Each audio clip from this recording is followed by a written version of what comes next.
the state can see the territory over which it governs.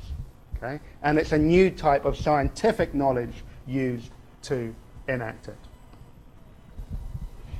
The census is my other example of this. Again, it's created in 1801, and in 1801, it lags way behind the US in this. What year is the census? It's right after the the War of Independence, in the 1780s. Anyone know this? When the first census in the US is? Right.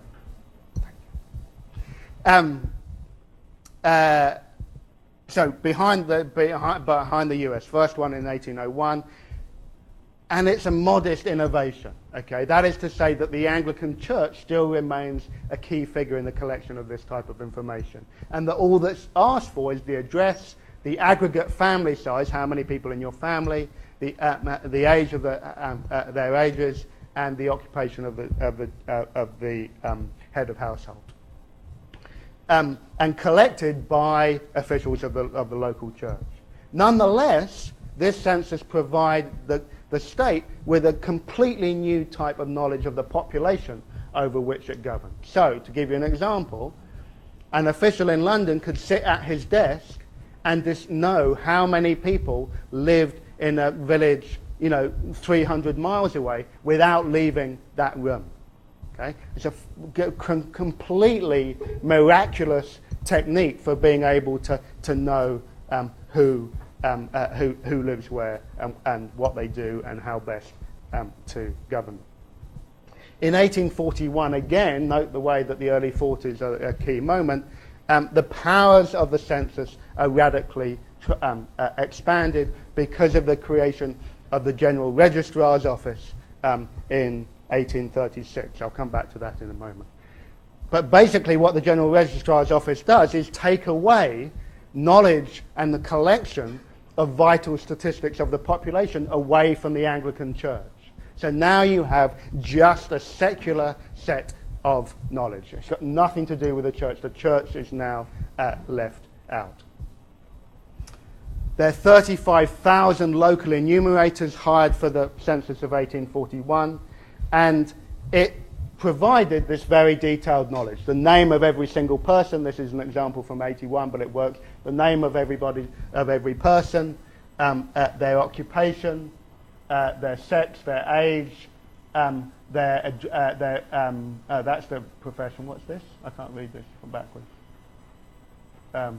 Condition of marriage, age, rank, professional occupation, and can't read that. Come on, someone must be able to. Where born, place of birth. Okay, so a radical expansion of the things. And again, what this information did was provide the state with an incredibly new way of thinking about how to govern the population. So William Farr at the Registrar General's Office, for instance, did a whole series of analysis of this data to think about rates of mortality amongst minors. Okay? Up until this point, there was no real way of being able to track rates of mortality for whole occupation across the country. You couldn't separate out the local conditions. You only had knowledge of a specific mine and what happened there. What Farr was able to do was connect up all the dots of all the miners in the country and discover, that miners die a lot earlier because of X or Y. Okay? So it enables basically a whole new way for government to see the things that it should do and how it should go about. And statistics are a key part of this new type of government, because statistics have, the science of statistics gave government a new type of scientific air. Okay? Now, historians, and again the textbook does this, often puts this down to an intellectual trend and associate it with the figure of Jeremy Bentham, and particularly this large hairy man who's into facial hair. Can't think why anyone would do that. named Edwin Chadwick, who was Bentham's protege, was hired as Bentham's protege. And Chadwick, as you'll see, is behind the public health reforms and the poor law reforms. Central to this, if you like, philosophy of government was the idea that, first of all, the government had to do scientific work of inquiry. It had to collect data, had to find out the facts of the condition that it wanted to reform and intervene upon. And that required a specific type of technical knowledge, scientific knowledge. Again, you get this sense that now government is becoming scientific and technocratic. Okay? And only those people could therefore identify and solve the problems that governments had to enact. So there's a regular rhythm that you're going to see in the cases of the poor law and of public health and indeed of education, where you have an initial commission of inquiry, you have a report, you have a commission of inquiry, then you have a centralized body that oversees legislation and the enactment of certain national standards. And that is very much part of this new approach to government.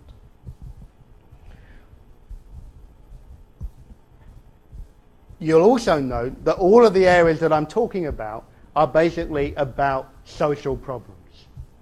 Okay? They're about trying to remedy things that seem to be wrong in society as a whole. Okay? And very interestingly, because the economic area is meant to be one where government steps out of, society is an area in which the state is increasingly active upon. And is seen to be, and this is very, very important, is seen to be completely distinct from economic life. So one of Chadwick's great achievements, if achievement you want to call it, was the idea of being able to say, look, the poor conditions of public health has nothing to do with rapid industrialization or urbanization. They can be answered and solved entirely on their own terms. Okay? So there's a, if you like, a complete mental leap that he's able to enact. Now that list of things at the bottom of the Board of Trade, the Electoral Register, are all government offices that become increasingly statistically orientated and are collecting more and processing more types of statistical data. Okay, so you have a completely new type of bureaucratic state, okay, and that is increasingly scientific and disinterested in nature. There are two consequences of this in terms of the physical space of government. Okay, this is a map of Whitehall in 1764 and in 1892. Okay, this is looking up from Trafalgar Square to the Houses of Parliament. The maps are the wrong way round. Okay, two things I want to make clear to you about this. One is that this whole area is completely restructured and redesigned. You see here that this is where basically Downing Street is. There's a stuff right in the middle of Whitehall here, of the central drag of Whitehall. That gets removed, so it's widened out, and you have massive wholesale rebuilding of government offices. The other thing that happens is that they build the Victorian embankment down here, okay, which enables this whole area here to be filled in with more government offices, including New Scotland Yard, where the Metropolitan Police is based. The Victoria Embankment is built in 1870, and that widening of Parliament Street with the demolition of all these old private houses happens around the same time, in 1873. Into this space then went a whole series of new dramatic, monumental buildings to represent the new power of the imperial state. First was the rebuilt Houses of Parliament. The original Houses of Parliament had been burnt down by a fire in 1834, so they rebuilt it between 1840 and 1860, and you'll see, those of you who haven't seen this in the flesh, that it's a very Gothic style of architecture. It creates the impression that it's been around forever. Okay? And it's meant to invoke the fact that Britain's parliamentary tradition stretches back for centuries, even though this is a novel construction. Another great example of this is the construction of the Foreign Office, the Foreign and India Office, which is built between 1868 and 1873.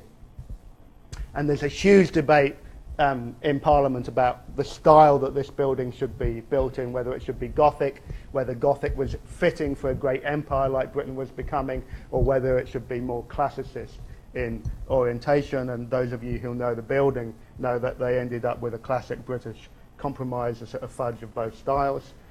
The Treasury, okay, the beating heart of the state, rebuilt between 1898 and 1917. Now you'll see the classical style has won over.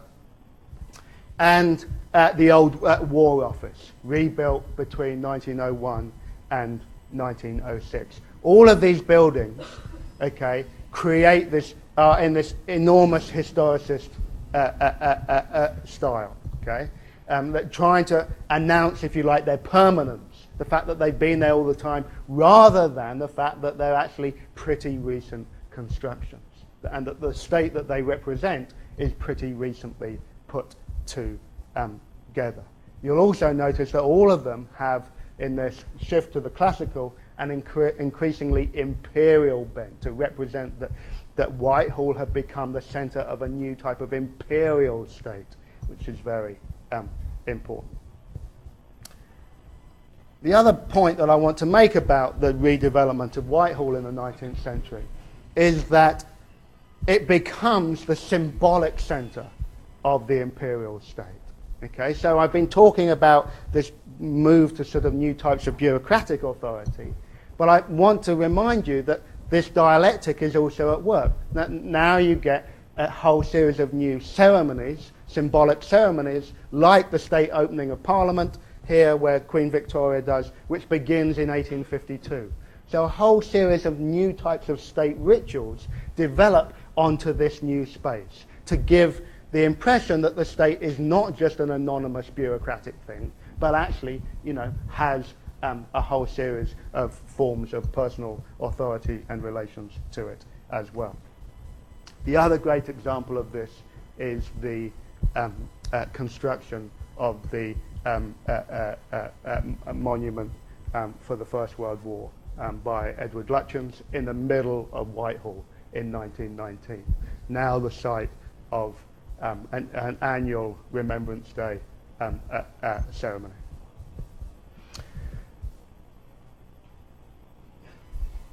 Okay, that was a very long stretch of the lecture, so I'm going to pause and see if any of you have any questions before we move on. Are you all getting